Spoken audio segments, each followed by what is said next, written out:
Hi, Sandra here from Create in Spain, and today I want to do a video which features stencils that I've made and also some various mediums, pastes of different sorts for using with stencils. It's a table mat. It's very thin, flexible plastic. It cuts really nicely. It gives a very clean result and it's cheap. You know, you can make an awful lot of stencils out of one of these things. Now I've got some card here, and you notice, or you might be able to see on here, I've got a pencil T there for top, because what I did with this, I think it was 3 sheets of A4 card, and I've cut them down to size, but I sprayed them with a varnish first, and so I was concerned that if I put a water-based medium or acrylic medium on here, I know what's going to happen. It's going to absorb, it's not going to come out with a nice clean result, and it generally be messy. So I'm trying this out as an experiment to see whether it makes a big difference.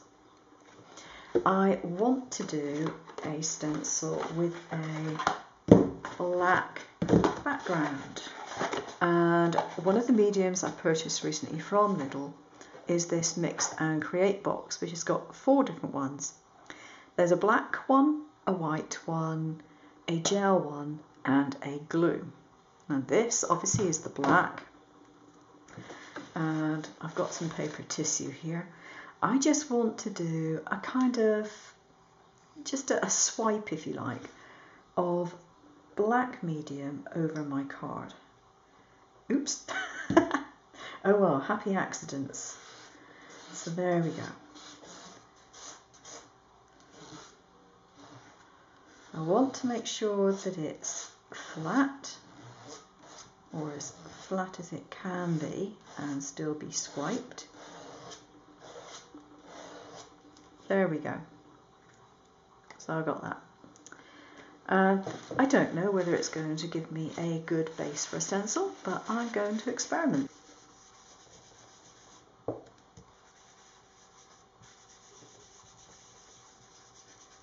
There we go, that'll do nicely.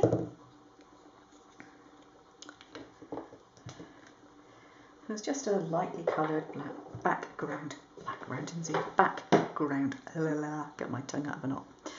Right, now this one I'm going to use on here, but I haven't put any glue on the back. And I'm just going to do it there, I think. Like that. Take this and whip it back. Oh, that's quite pretty. I like that. And I'm going to see how that dries. I don't know how it's going to dry, but I've got a bubble there, so I think I need to pop that. There we go. And I'm going to put that to one side and see what happens. This is, however, a texture paste, and so it is quite logical to put it on with a palette knife and give it some texture, even if I don't want lots of lumps and bumps.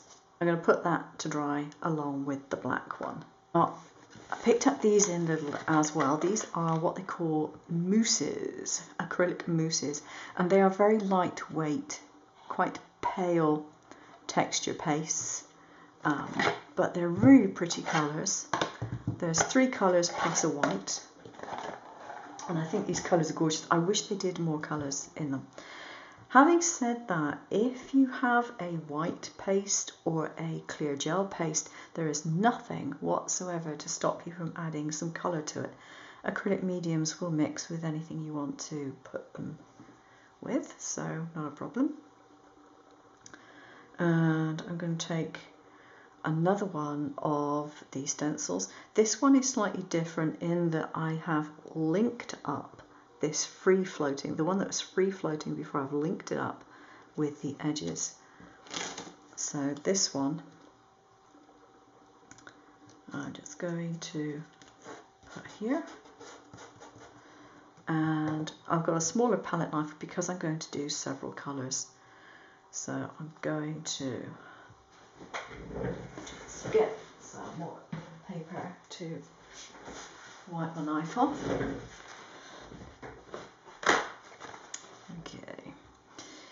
So I have a lilac, a pink and a sort of jade green colour, and they are really, really pretty colours. So I did notice something moving there, so we might get some smearing and smudging. We shall see. That's the thing, if you don't put glue on the back, that you're likely to get.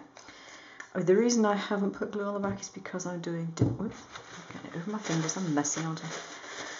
Because I'm using different mediums and the same stencil over and over again, it's not so easy to clean it if you've got glue on the back. So I'm going to put the pink on the base, there you go, and for a bit more contrast,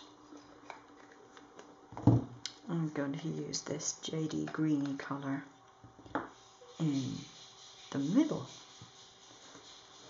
So gorgeous colours, really, really nice.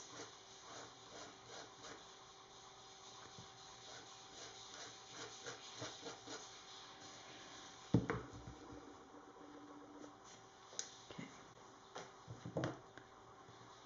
Hold it down, then grab a corner, whip it away. Oh, perfect. Oh, I love that. That's really, really pretty. There we go. And I'm going to set that one to dry as well. Now what I'm going to do is just show you how you can colour a white one.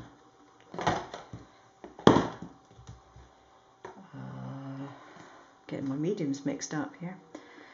Right, that one is, I think, number three. On the box. Right, number 3, that's the gel one. And that's number 4, which is the glue. Okay, this is the white. On this box, they are labelled on the top of the tube, as you can see here, and the corresponding labelling here. Important because the black one's obvious, the white one, the gel one, and the glue are not so obvious. You could end up using the wrong one, which wouldn't be too clever. Right. So, number 3, number 4 I do not want. Number 2 I do not want. This is my white medium. So, I'm just going to put a little splodge of this. And it's, ooh, that's quite soft. This is a pearlised eyeshadow. Bought for craft use, I hasten to add. Now, I wonder what will happen if I do a little bit of scraping.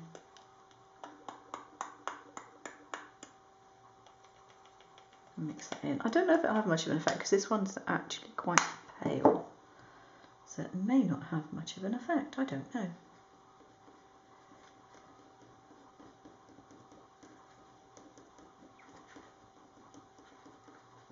Yep, it is actually colouring it.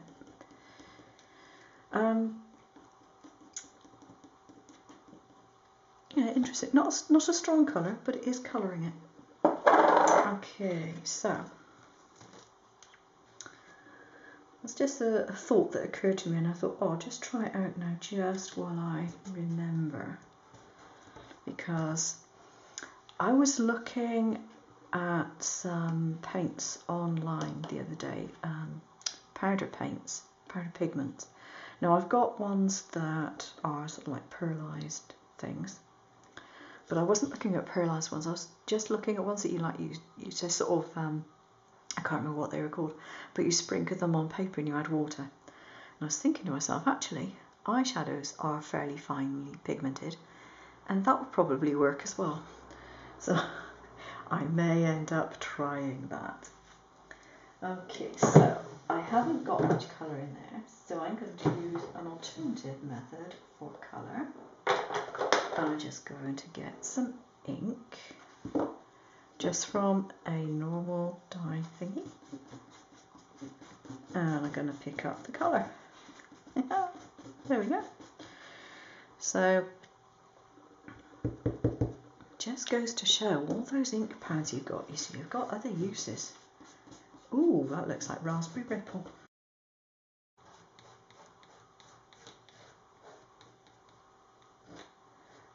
obviously be careful you don't go over the edge of your stencil. That's actually, I forgot to mention, that is actually another thing to consider. I've got a reasonable border around here. If you've got too big a border, you can find it very difficult to put your stencil where you want it on your card. Anyway, that is really rather pretty. So there we go, that's another one. For this one, I'm using some paste that I bought in Aldi or Lidl, I think it was Lidl, and this one has got like a bit of glitter in it. Very, very subtle glitter, I hasten to add. So I'm doing this one on a plain background, so we'll see what effect this has. And so that's that one, which is very pretty. I should be very happy if that stays that raised. So I'm going to take a tiny amount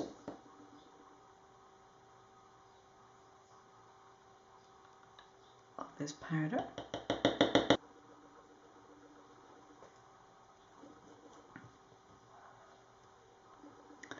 So that's what that one came out like. And now I'm going to wait for all these to dry and then I will show you the finished results.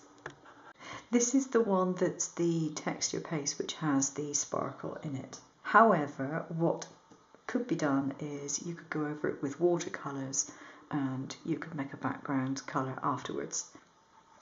This one is the silver and the gold version on the black. The black is obviously very matte and the gold and the silver ones are really quite pretty. So that's those. This is the one where I mixed the two powders. I mixed the rose and the gold, so I ended up with this sort of bronzy looking colour, which is okay.